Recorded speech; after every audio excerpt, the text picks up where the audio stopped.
Hello, and welcome to UDL in 15 minutes, where educators discuss their experiences with UDL. I'm Loui Lord Nelson, UDL author and leader. Today, I'm talking with Tom Tobin, a founding member of the University of Wisconsin-Madison Center for Teaching, Learning, and Mentoring, CTLM.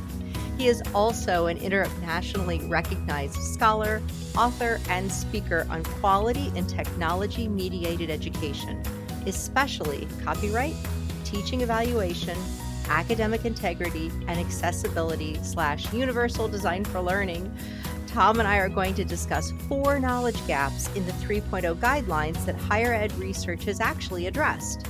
Welcome, Tom. Thank you, Louie, for inviting me on the show. I'm glad to be talking with you and your listeners today. Oh, you're so welcome. You you've had such an illustrious career, and I encourage everyone to go to your website, which is www.thomasjtobin.com, to get to know all of your wonderful dimensions. But what I'd like to know is, when you first heard about UDL, and how did it click for you? What was your aha that told you that this framework was something you'd like to work with? It's an excellent question. The origin story here, I have to go back to 1996. Mm. Listeners, you can't see me, but I'm a white man with gray hair and glasses and a huge black mustache. All that gray hair is earned. So when I was a young practitioner, I was working at a 2-year college in Pennsylvania, and they hired me to help them put together their very first online courses. So I helped them adopt Blackboard version 1. Wow. Yes, I am. Yes, I go back that far. But the reason I got involved with UDL, at that point, UDL was very much a K-12 thing and wasn't very common in higher education. I had a colleague named Marty, and many of you have heard the story about Marty. He taught business courses, wanted to teach online, and he had gone blind in his 40s due to undiagnosed diabetes. I had a really hard time supporting Marty. We eventually hired some graduate students from a local university to be his eyes and ears, and then we had to shut that down because, as my vice president told me, we're violating FERPA privacy laws 7 different ways. As I was looking around to see who could help me in supporting Marty, I got connected to Norm Coombs at RIT.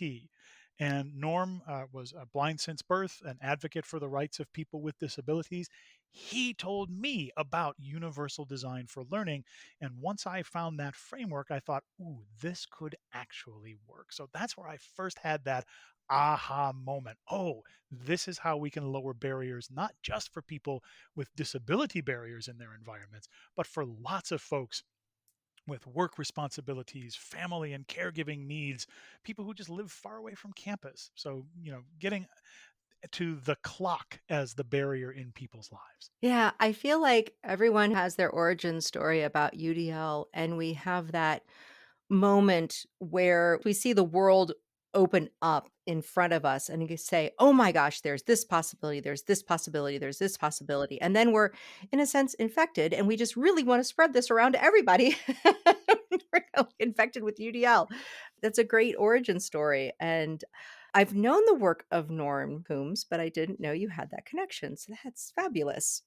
So again, your work is over the top impressive. And so everybody who hasn't been to Tom's website yet, he is a Fulbright scholar. And you've brought that background and knowledge to the guidelines. It seems that when you read through the updates, you identified some areas specific to higher education that are in the higher ed research, but didn't make it into the updates. And I'd like to go through those one at a time, but you choose where to start. Yeah, the thing that I want to share with everybody today, first, I want to give a lot of credit to the team of people who created the UDL 3.0 updates. They have moved universal design for learning into a space where we're recognizing the intersectional identities that people bring into learning spaces. And we're starting to think about barriers in terms of not only the environment, but also people's backgrounds, their level of preparation, their level of comfort or safety in learning spaces. So that's all been excellent, excellent work.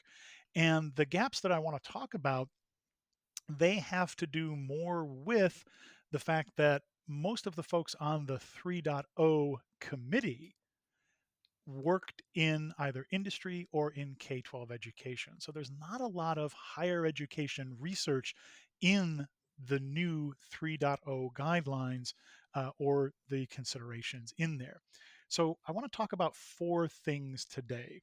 One is command environments, also talk about grassroots assumptions, talk about the difference between pedagogy and andragogy, and also talk about power dynamics and how they're different in K 12 and higher ed. So, where would you like to start? Wow. I have the feeling the grassroots assumptions might be a nice place for people to start. Absolutely. If you can sort of imagine the white roots of a grass lawn shown in cross section as they thread down through the dark soil, that's what we're talking about. The 3.0 version of the UDL guidelines continues to aim at what individual designers and practitioners should do. That's grassroots efforts. Now, this aligns really well with K 12 teachers who are most often expected to create their own lesson plans and to have end to end control over their teaching approaches, their methods, their interactions with learners. In colleges and universities, though, and to a lesser extent, even in some K 12 settings, a number of the UDL considerations, they're either not achievable at individual scale or they're much more easily accomplished through collective effort led by top down expectations and normings. For example, one of the newest considerations, 2.4, is address biases in the language, use of language and symbols. That requires nearly perfect adherence in order to be meaningful. So rather than trust that people will design materials according to inclusive principles to address biases, this is more of an opportunity to find, adopt, and adapt standards for the use of language and symbols, such as already exist in most of our college and university web content style guides and identity manuals. So, listeners, the thing to do here in this knowledge gap is watch for the UDL considerations that talk about always situations and work to get your campus leaders to set those as collective expectations alongside your faculty senate or your employee union. There's a splendid EDUCAUSE review series on UDL campus mindset. And I'm working on a new book called UDL at Scale with examples of colleges and universities who've actually adopted UDL principles across their service, teaching, and administrative areas. Nice.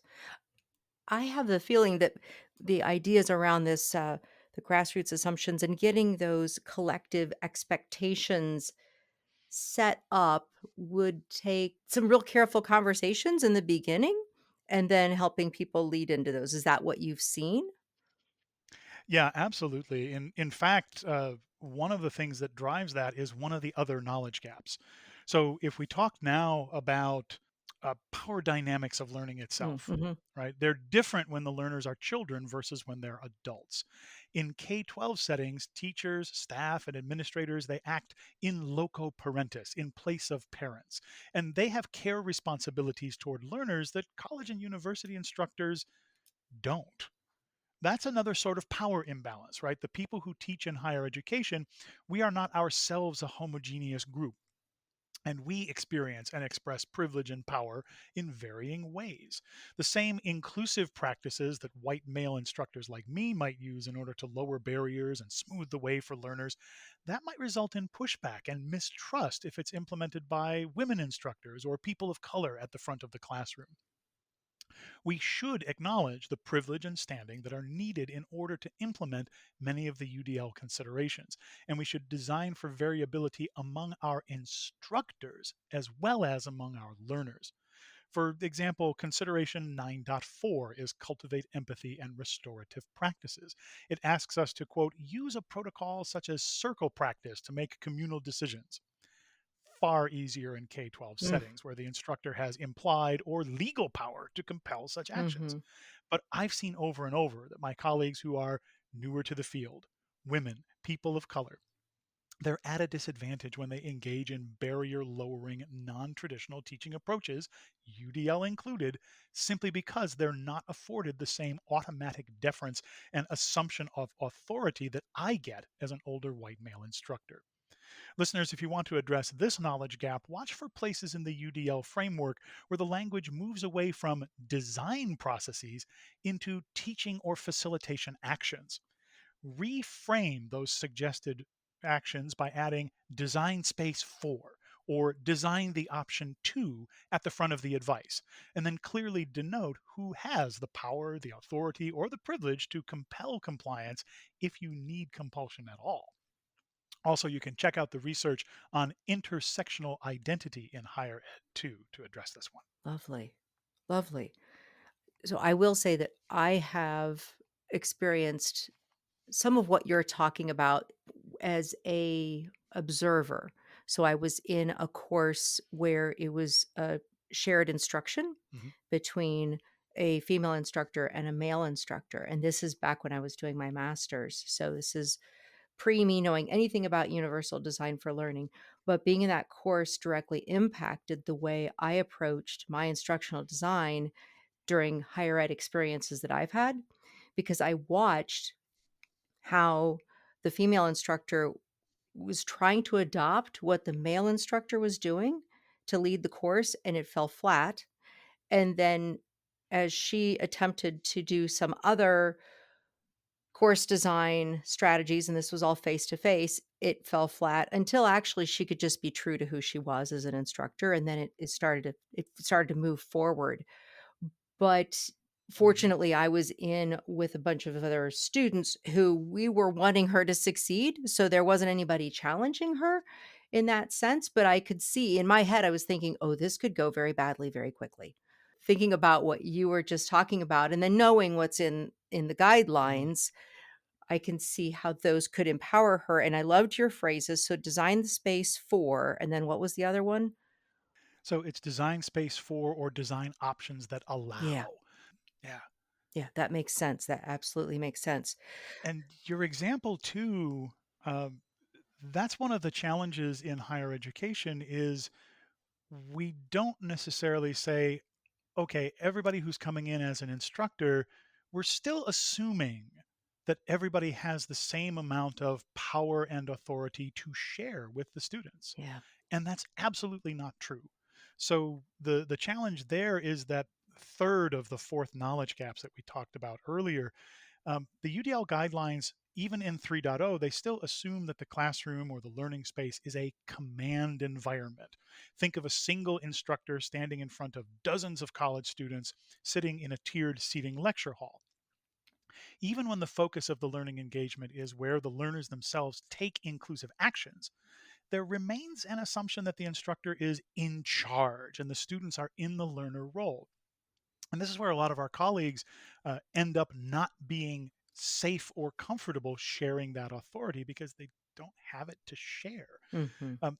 That's most appropriate in K-12 environments, that command environment. The learners are children, they have developing brains, and the teacher's job contains a significant element of discipline, instruction, and social development alongside just content acquisition.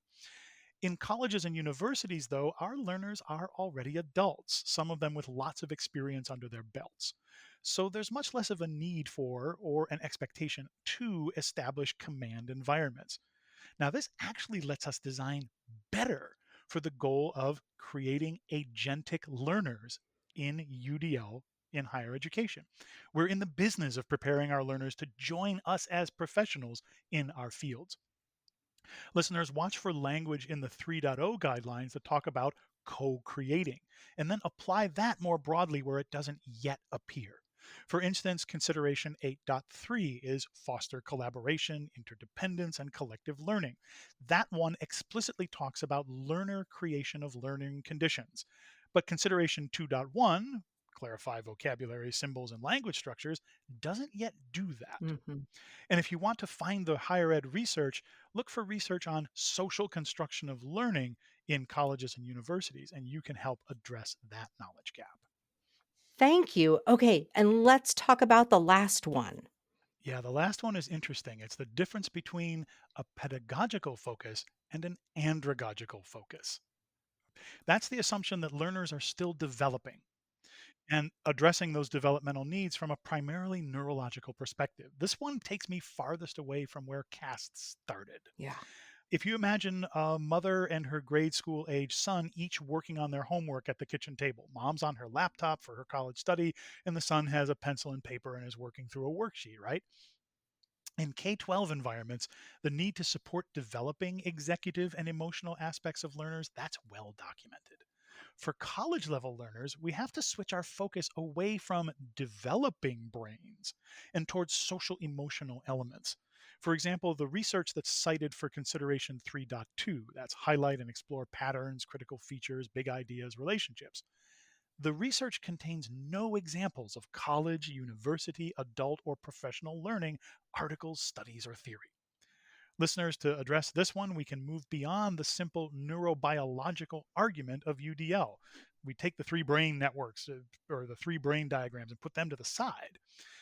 And we move toward a more social constructivist model of practice where we're designing options specifically to reduce cognitive load, dissonance, and environmentally interfering conditions. So watch for language in the guidelines that refer to emotions, self regulation, learners who are still developing core capacities. And then review the research page for those considerations to see what sources were used to develop them. You can supplement your search with keywords from those UDL considerations, plus put college, university, or adult into your research databases, and you'll find 15 years worth of big studies. Hmm. Yeah. I was just thinking about my sister is a college level professor, and 2 years ago, I came in digitally and provided a workshop for her learners, and these are all master's level and PhD level learners. Yeah, paraprofessional folks. Yeah, but on just what executive functioning was and Mhm. how that was being impacted by where we were currently within our society, and then the impacts of just being in a higher ed setting, and it was amazing the number of learners who really had no connection with this whatsoever, and we're learning some of these things for the first time. So even though we are talking about people who have well-developed brains, they didn't have a knowledge set to help them with understanding how their brain was working. Fantastic. Yeah, that chimes really well with some of the research that people have been doing over the last 10 or 15 years. Yeah, yeah. And so I guess I speak that to say there are a number of people walking around who don't have that knowledge, and it's okay for us to share that knowledge in the higher ed settings and make a corner for that, Indeed. with it, yeah, within the optional readings or optional experiences within your syllabus or just providing that. So actually that's something that my sister does now. She has a quote unquote a corner in her digital syllabus that is a corner specifically about the brain and learning. And we cultivate resources, and she just has those available for her learners, and she's like, this has nothing to do with the content of this course in the sense that it's not specific to the title of the course or the outcomes of this course, but for you as a learner and the outcomes that you would like to experience as a learner and even beyond this course, I suggest that you spend some time over in these resources. So she gets really positive feedback about that. Oh, fantastic. What a splendid example. Yeah, yeah, I think so, but she's my sister, so. Oh my gosh, Tom, this was so wonderful. Thank you so much. And I know that you really condensed that information a lot for our conversation. And I hope people take advantage of your website so they can learn more about your work and contact you. So I will also have a link to that on the website page. So thank you for spending some of your really valuable time with me. Oh, Louis, this has been an absolute pleasure to talk with you and with your listeners. And listeners, I'd love to hear your story. So head to my website, get a hold of me. I've got 20 minutes for anybody. I'd love to hear how you are identifying barriers and using UDL to help lower them. Absolutely. So, for those listening to this podcast, you can find supplemental materials like images, a transcript, and an associated blog at my website, which is the udlapproach.com/podcasts. And finally, if you have a story to share about UDL implementation for UDL in 15 minutes, you can contact me through the udlapproach.com. And thanks to everyone for your work in revolutionizing education through UDL and making it our goal to advance learner agency.